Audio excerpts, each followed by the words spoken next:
আজকের গল্প পার্বতী মোদকের লেখা লক্ষ্মীর ভাণ্ডার। বিয়ের পর প্রথম যেদিন রান্নাঘরে গিয়ে ভাত করলাম সবার জন্য, অভ্যেস না থাকার দরুন একটু বেশি নরম হয়ে গেছিল। শাশুড়ি মা খুব বিরক্ত হয়ে শোনালেন, 52 টাকা কেজি চাল, সব নষ্ট করলো। না আছে রূপ, না আছে গুণ, কাজকর্ম আয় উন্নতিতে কোনো লক্ষ্মীশ্রী নেই। বাবুর কি দেখে যে পছন্দ হলো ভগবান জানেন। বিয়ের আগে বাড়িতে মোটামুটি রান্না করলেও একটা নতুন জায়গায় এসে নতুন মানুষ, নতুন রান্নাঘর, সময়ে সকলের খাবার টেবিলে দেওয়ার টেনশানে আমার একটু ভুল হয়ে গিয়েছিল। খেতে বসে ব্যাংকের ম্যানেজার আমার বড় যা ব্যঙ্গের হাসি হেসে শাশুড়িকে বলল, তবে মামনি, তুমি যে এতদিন বলে এলে আমি চাকরি করি বলে সংসারের কুটোটি নাড়ি না। আরে আমি তো সংসারের খরচ দিই। তা এবার যে ঘরোয়া মেয়ে নিয়ে এলে, দেখো কত ধানে কত চাল। ভাসুর বলল, আমাদের দুজনের রোজগারে সংসার চলে। অফিসে বেরোনোর সময় যদি ঠিকমতো খাবারটুকু না পাই, তাহলে এত স্যাক্রিফাইস করে লাভ কি?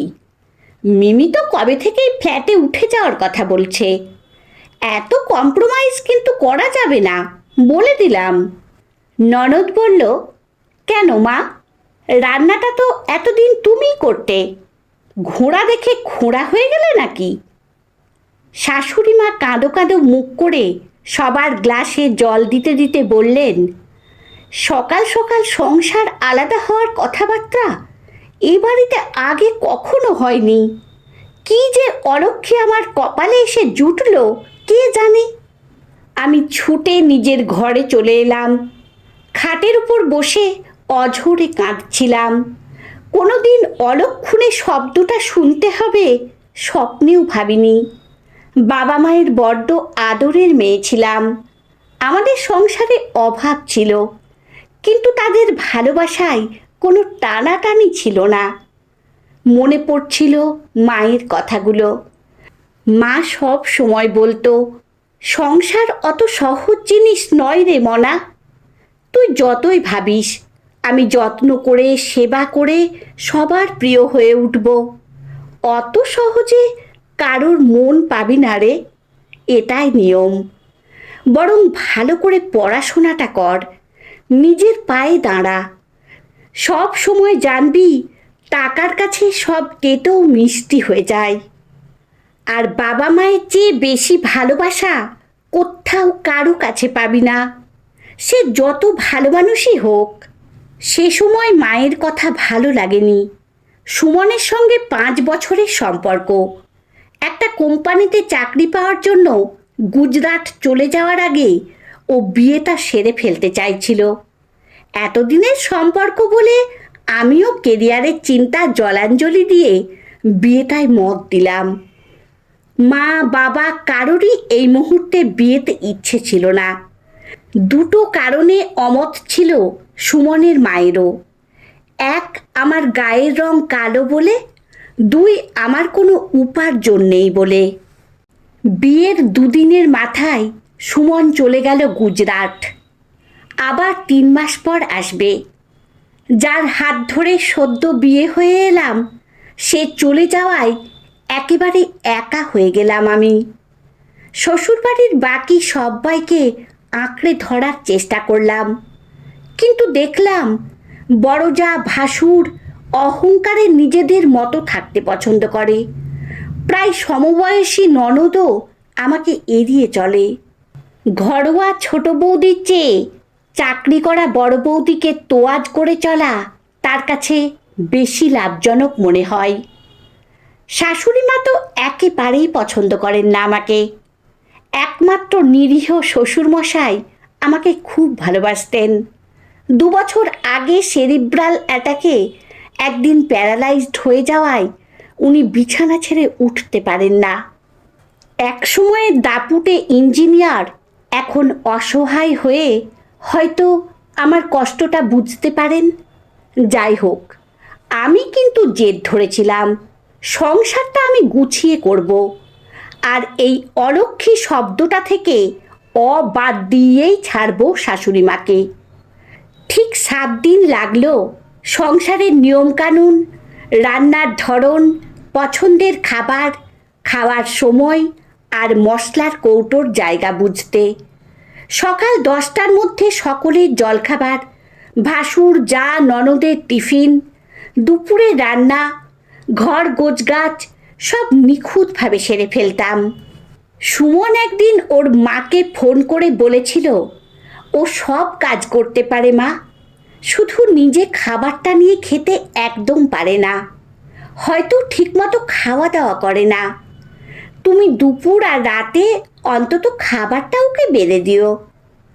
আমি শুনেছিলাম উনি ছেলেকে মুখ ঝামটা দিয়ে বলছেন, বুড়ো মা বউকে রেঁধে বেড়ে খাওয়াবে, শেষ পর্যন্ত এই অর্ডার করছিস আমাকে। কি তুগুন করেছে আমার ছেলেকে এই মেয়ে, কে জানে। বুকে বড্ড ব্যথা পেয়েছিলাম সেদিন। রোজ মনে করতাম আজ এই রান্নাটা করে সবাইকে খুশি করে দেব, বা আজ এই কাজটা করে শাশুড়ি মায়ের মন জিতে নেব, কিন্তু কোনো দিন এতটুকু প্রশংসা বা উৎসাহ পাইনি। মায়ের কথা বড্ড মনে পড়ত।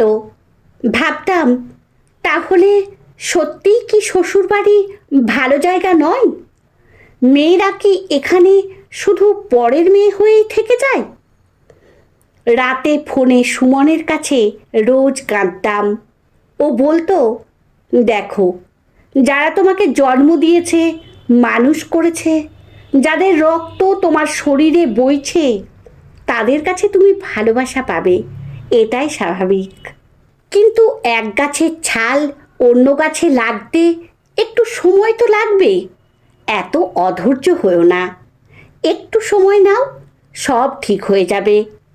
আমি সব সময় তোমার পাশে আছি। সব ঠিক হয়ে যাবে শুনে আমার ভাঙা মনটা আবার আশায় বেজে উঠত। এভাবে কম ভালো আর বেশি মন্দে কেটে গেল 7টা মাস।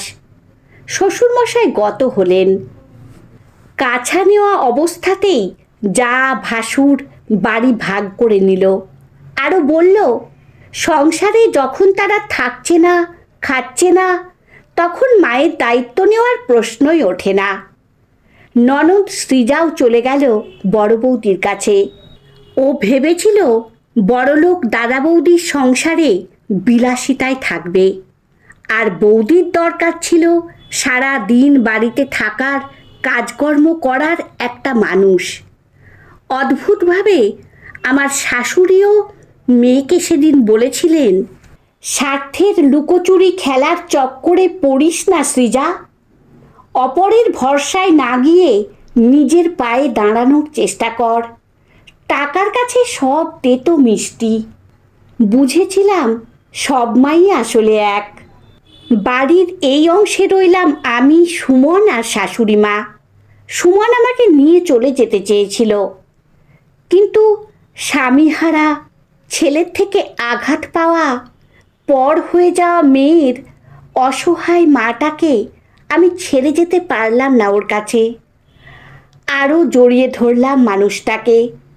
মাছ খাওয়াতাম জোর করে, সাদা শাড়ি পরতে দিতাম না, রাতে সঙ্গে নিয়ে বাথরুমে যেতাম।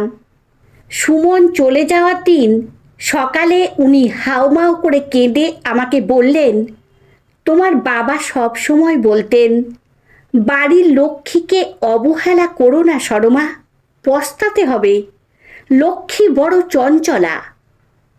কথাটা যে এত তাড়াতাড়ি ভুলে যাবে বুঝতে পারিনি। বাড়িটা আমাকে গিলতে আসে বৌমা, আমাকে ছেড়ে যেও না, আমি তাহলে আর বাঁচব না। আমি উনার হাত দুটো ধরে বললাম, মা, আজ কোজাগরী পূর্ণিমা, চারদিকে এত আলো, এত শাঁখ উলুর আওয়াজ, আর আমি এই মাটাকে কি অমাবস্যার অন্ধকারে রেখে যেতে পারবো? লক্ষ্মী পুজোর দিন সংসার লক্ষ্মী ছাড়া করব না, সে আপনি আমাকে অলক্ষ্মী বলুন আর যাই বলুন। উনি মাথা নামিয়ে বললেন, না রে মা, এই গায়ের রং, মুখশ্রী, হাঁটা চলা, মিষ্টি মিষ্টি কথা, আয় উন্নতিতে লক্ষ্মীমন্ত, এইসব কথার আদতে কোনো দাম নেই। বিপদের সময়, স্বার্থের সময় এলেই বোঝা যায় কে আসলে রূপে লক্ষ্মী আর গুণে সরস্বতী। এই দেখ না, সবাই কেমন দরকারের সময় আমাকে ব্যবহার করে ফেলে রেখে চলে গেল। পেটের ছেলে পর্যন্ত ফিরে তাকালো না একবার। এখন 5টা টাকার জন্যও তোদের কাছে হাত পাততে হবে। আমি সঙ্গে সঙ্গে উনার হাত দুটো ধরে বললাম, আমরা আজীবন সংসারকে ভালোবেসেছি বলে কি উপার্জন করার ক্ষমতা রাখি না মা? সারা জীবন তো রান্নাঘরে কাটালে, এবার রান্নাঘর থেকেই বাইরের জগৎটা দেখো কত সুন্দর। আজ থেকে আমরা মা মেয়ে মিলে একটা নতুন জীবন শুরু করব। আমি একতলায় নিয়ে গিয়ে রান্নাঘরের সামনে দাঁড় করিয়ে বললাম, আজ থেকে খুলবে আমাদের লক্ষ্মীর ভাণ্ডার হোম ডেলিভারির ব্যবসা। আমরাও স্বনির্ভর হব, নিজে উপার্জন করতে শিখব। একটা সেফটি পিন টিপের পাতার জন্য আমাদের হাত পাততে হবে কেন? আর তুমি হবে আমার লক্ষ্মীর ভাণ্ডারের ক্যাশিয়ার। তারপর রিভলভিং চেয়ারটায় বসিয়ে দিয়ে বললাম, এসো মা লক্ষ্মী বসো ঘরে, আমারে ঘরে থাকো আলো করে। সুমনের কথাই ঠিক, এক গাছের ছাল অন্য গাছে লাগা অসম্ভব, কিন্তু দুই ছালই যদি একে অপরকে ধরে রাখার চেষ্টা করে তাহলে অটাকে সরিয়ে সবই সম্ভব করা যায়।